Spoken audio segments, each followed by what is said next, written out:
दाता सकल दुख खीसम, नमो मुक्त जीवन पारख पद यधीसम।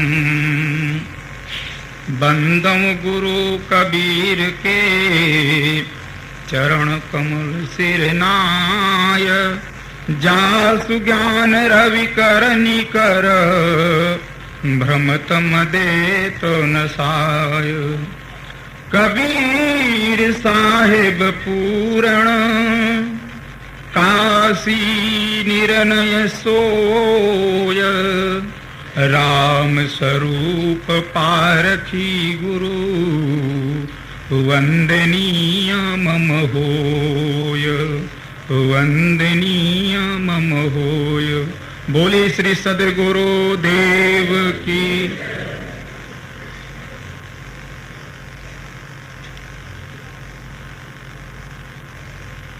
अर्चनी वंदनीय आचार्य देव जी, मुद मंगलमय संत समाज, सुदूर प्रांतों से आए हुए धर्म प्रेमी सत्संग अनुरागी सज्जन बंधुओं,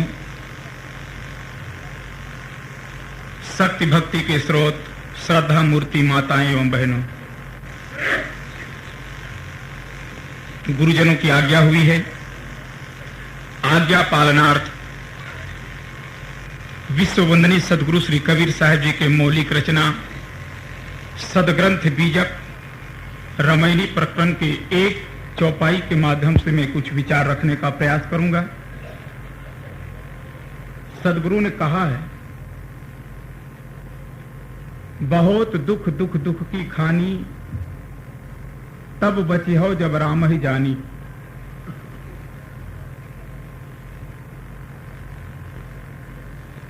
साहब कहते हैं कि संसार दुखों की खानी है।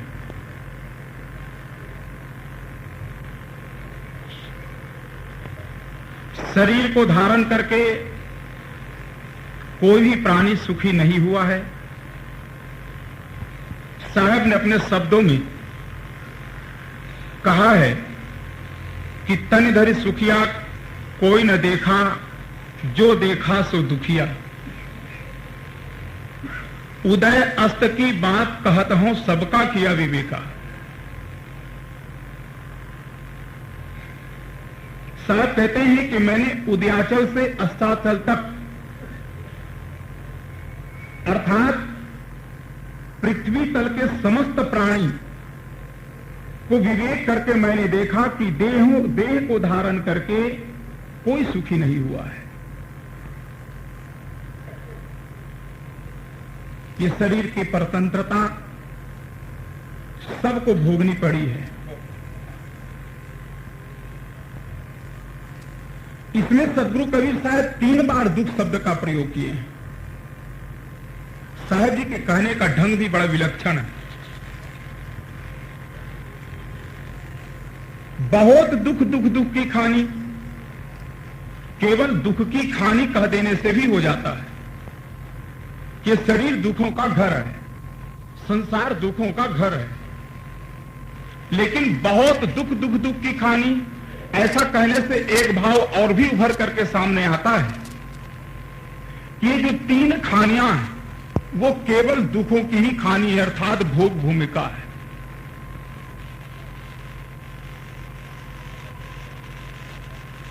पशु, अंडज और उष्मज, इससे हट करके यदि और विचार करें तो ये दैहिक ताप, दैविक ताप और भौतिक ताप, ये 3 तापों का दुख है। और शरीर को धारण करके तो सभी दुखी है ही है। सभी दुखी शरीर के संबंध में है। शरीर नहीं तो कोई दुख ही नहीं। चैतन्य के स्वरूप में न सुख है न दुख है।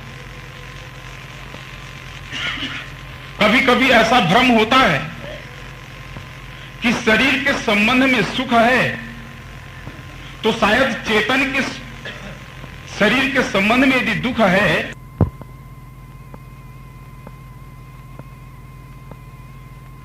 में भी सुख नहीं है। सुख और दुख, ये दोनों को जानने वाला जीव चैतन्य है। जीव चैतन्य के स्वरूप को यदि हम सुख रूप कहें तो सुख को जानेगा कौन? सर्वहू को जाने सो तो सर्वहू से न्यारो रहे, सोई गुरु रूप निज पारख लखायो है। जो सबको जानता है वो सबसे न्यारा होता है। जानने वाला जानी गई वस्तु नहीं होता, वो अलग होता है। जीव दुखों को भी जानता है, सुखों को भी जानता है, इसलिए जीव का स्वरूप में सुख भी नहीं है और दुख भी नहीं है। ये दुख और सुख दोनों को जानने वाला है। शरीर के संबंध में प्राणी और पदार्थों की भोग लिप्सा में पड़ करके यह जीव दुखी हो रहा है। जब हम अपने से पृथक प्राणी और पदार्थों में बहते हैं तब दुख उत्पन्न होते हैं। सदगुरु श्री निर्मल साहब जी ने कहा है कि स्वरूप से बाद सारा विषय जान, पांचों विषय पंच तत्वों से निर्माण। स्वरूप से पृथक जितने हैं ये सब विषय हैं, और जितने विषय हैं ये सब दुख रूप हैं, अंत में दुख देने वाले हैं। आरंभ में भले ही सुखाभास होता हो, लेकिन इसका परिणाम तो दुख रूप ही है। संसार में जो व्यक्ति सुख चाहते हैं तो सुख होता नहीं, और जिसे लोग सुख मानते हैं वो है क्या? सुख और दुख मन के अनुकूलता और प्रतिकूलता का नाम है। कोई कार्य हमारा अनुकूल हो गया, हम सुख मान लिए कि बहुत सुख है। कोई कार्य हमारा प्रतिकूल हो जाता है, हम दुखी हो जाते हैं। एक व्यक्ति कामना करता है कि उन्हें बहुत अच्छा मकान चाहिए, सानुकूल पत्नी चाहिए, आज्ञाकारी पुत्र और पुत्रियां चाहिए। यदि ऐसा संभव हो गया तो कहता है बहुत अच्छा है, आनंद है, सुख है। और इसके प्रतिकूल हो गया, पत्नी कर्कशा मिल गई, पुत्र पुत्रियां अवज्ञाकारी हो गई, बस कहते महाराज बहुत दुख है। तो संसार के प्राणी और पदार्थ हमारे सदा अनुकूल भी नहीं हो सकते हैं। एक बार एक संत जी किसी पहाड़ी के घाटियों पे बैठा हुआ था। एक व्यक्ति वहां पहुंच गए, महात्मा को शांत मुद्रा में बैठे देख करके उन्होंने नमन किया, प्रणाम किया और पूछा कि महाराज लगते हैं कि आप बड़े ध्यानी हैं, आप ज्ञानी हैं, आप सिद्ध हैं। मैंने सुना है कि संतों के पास जाने से सब दुख दूर हो जाते हैं। मैं बहुत दुखी हूं और आपके पास आया हूं, आप कृपया मेरे दुख को दूर करें। महात्मा जी ने पूछा कि बेटा क्या दुख है, कोई शारीरिक तकलीफ है? कहा महाराज आज मेरे 50 वर्ष की अवस्था हो गई है, कभी मैंने इंजेक्शन नहीं लगवाए, गोलियां नहीं ली, दवाइयां नहीं खाई, शरीर मेरा बिल्कुल ठीक है। पत्नी है, पुत्र पुत्रियां हैं, धन संपत्ति है। तो कहा दुख किस चीज का है? कहा दुख इतना ही है कि बस पत्नी है लेकिन अनुकूल नहीं है, पुत्र पुत्रियां हैं लेकिन वो अनुकूल नहीं है। आप कुछ ऐसी युक्ति बताइए कि वशीकरण मंत्र दे दीजिए कि ये सब मेरे वश में हो जाए। आजकल लोग वशीकरण मंत्र के लिए भी बहुत चक्कर काटते हैं।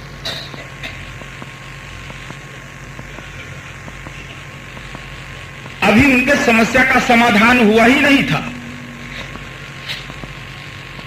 एक दूसरा व्यक्ति पहुंचा, उन्होंने कहा महाराज हमारे भी दुख दूर कीजिए। महात्मा जी ने कहा बेटा तुम्हें क्या दुख है? कहा बस एक ही दुख है, मेरा शरीर नहीं ठीक रहता है, पत्नी आज्ञाकारिणी है, घर में लड़के बच्चे भी बिल्कुल ठीक हैं, धन संपत्ति की कोई कमी नहीं है, लेकिन शरीर ठीक नहीं है। इधर हाई ब्लड प्रेशर हो गया है, डायबिटीज भी हो गई है और बहुत सारी बीमारियां एक साथ घर कर गई है। न मैं नमक खा सकता हूं, न शक्कर खा सकता हूं। घर के लोग खाते हैं और मैं देख देख के परेशान रहता हूं। सुना है महाराज संतों के पास ऐसी कोई भभूति होती है कि भभूत दे देते हैं, सब रोग दूर हो जाता है। आप दया करके कोई ऐसी भभूत दे दे कि मेरा रोग दूर हो जाए। अभी उनकी भी दुखड़ा पूरा सुन नहीं पाया था संत जी ने कि तीसरा व्यक्ति आ गए। उन्होंने कहा महाराज हमारे भी दुख दूर कीजिए। कहा बेटा तुम्हें क्या दुख है, तुम्हारा भी शरीर ठीक नहीं है? कहा नहीं महाराज शरीर तो बिल्कुल ठीक है। तो कहा परिवार? का परिवार भी बिल्कुल ठीक है। फिर तुम्हें किस बात के दुख? कहा हमारे पास धन नहीं है। धन है, परिवार अच्छा है, शरीर ही अच्छा नहीं है। शरीर ठीक है, परिवार ठीक है, धन नहीं है। कुछ न कुछ प्रतिकूलता आदमी के जीवन में रहती है और इसी को आदमी दुख मानता है। संसार के सभी प्राणी और पदार्थ कभी हमारे अनुकूल हो भी नहीं सकते, इसलिए दुख तो बने ही रहेंगे। जो व्यक्ति स्वयं से पृथक हट करके संसार के प्राणी और पदार्थों में सुख ढूंढना चाहता है वो महान भूल में है। सुख नहीं मिलेगा क्योंकि दिशा ही गलत हो गई है। जहां सुख है ही नहीं वहां हम सुख खोज रहे हैं। मुझे एक कहानी याद आती है। एक संत जी थे और संत जी के पास एक डमरू था।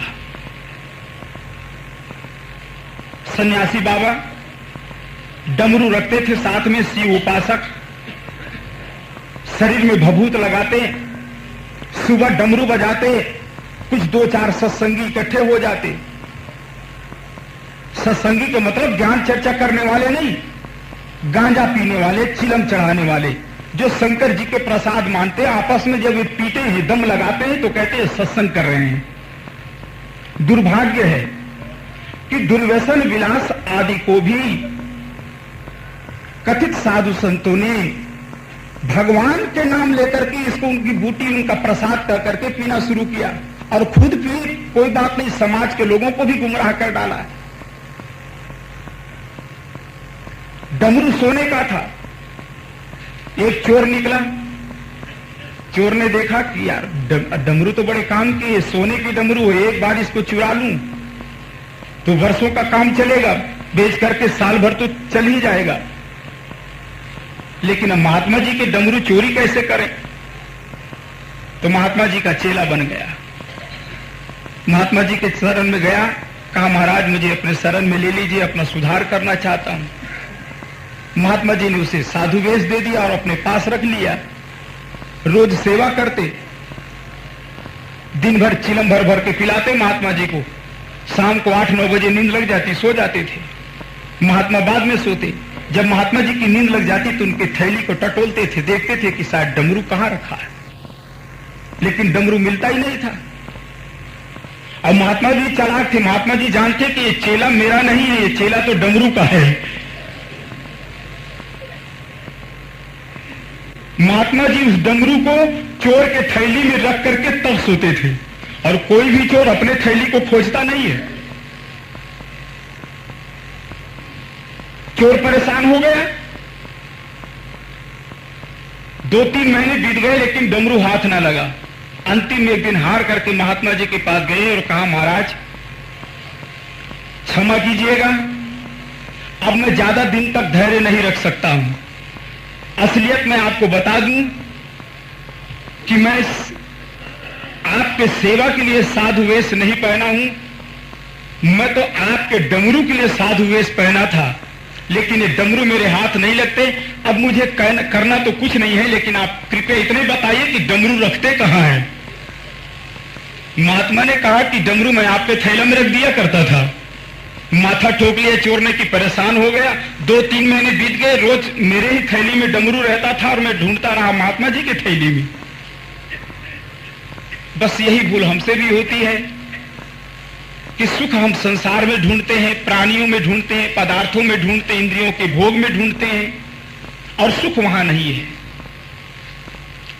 जब मन विषयों से मुड़ करके अपने आप में लौटता है, और यही निर्विषय हो जाने, जो मन की पवित्रता का सुख है, यही सबसे बड़ा सुख है।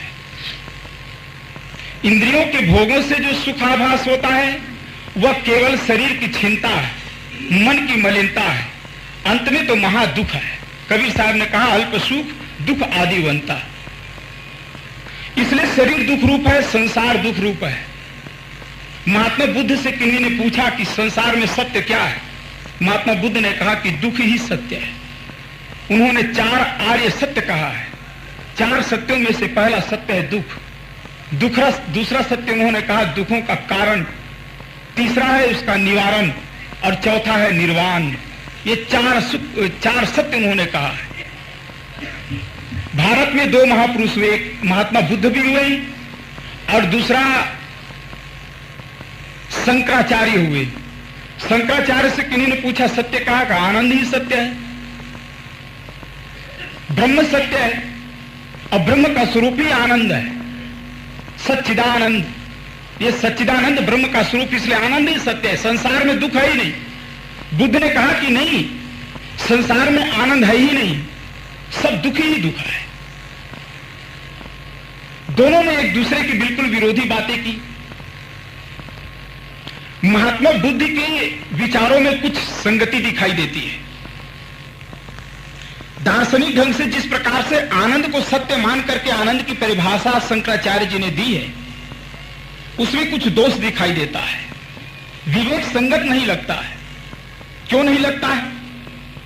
ब्रह्म यदि ब्रह्म का स्वरूप ही आनंद है और आनंद ब्रह्म से ही जगत की उत्पत्ति हुई है, तो जो गुण कारण में होते हैं वही गुण कार्य में भी आते हैं। ब्रह्म में आनंद है, ब्रह्म का स्वरूप आनंद है, तो ब्रह्म से जो जगत की उत्पत्ति हुई है वो दुख रूप क्यों हो गया?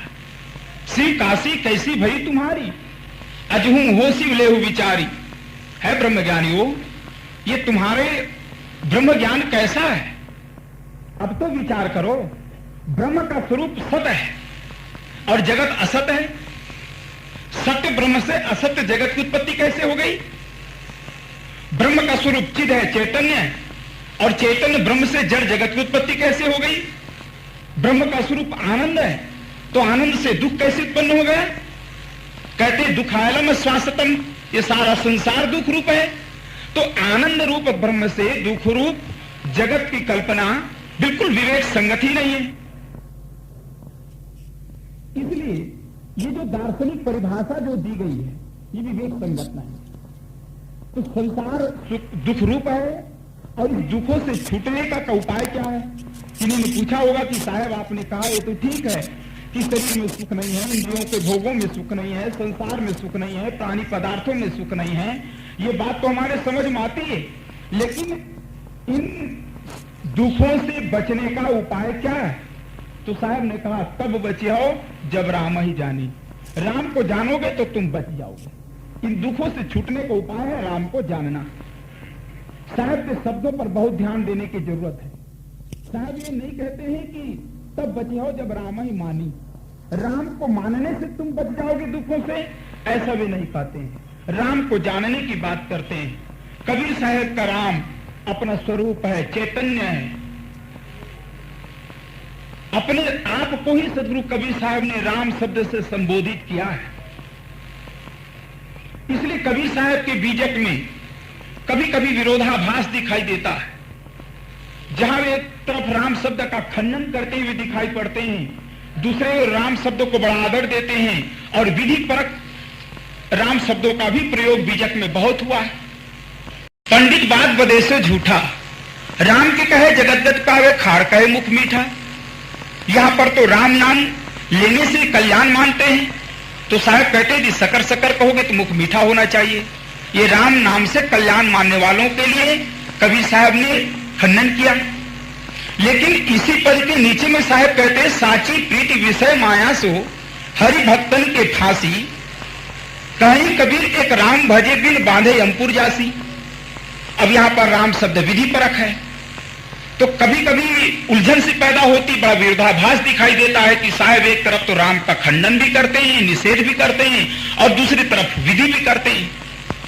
तो जहां पर राम का निषेध किया है वो कल्पित परमात्मा जिन्होंने माना, कोई रमे तिरमह व्यापक राम मान लिया, व्यापक आत्मा को जिन्होंने राम माना, या दशरथ पुत्र को जिन्होंने राम माना, अपने से पृथक जिन्होंने भी राम माना, उस राम का कबीर साहब ने निषेध किया है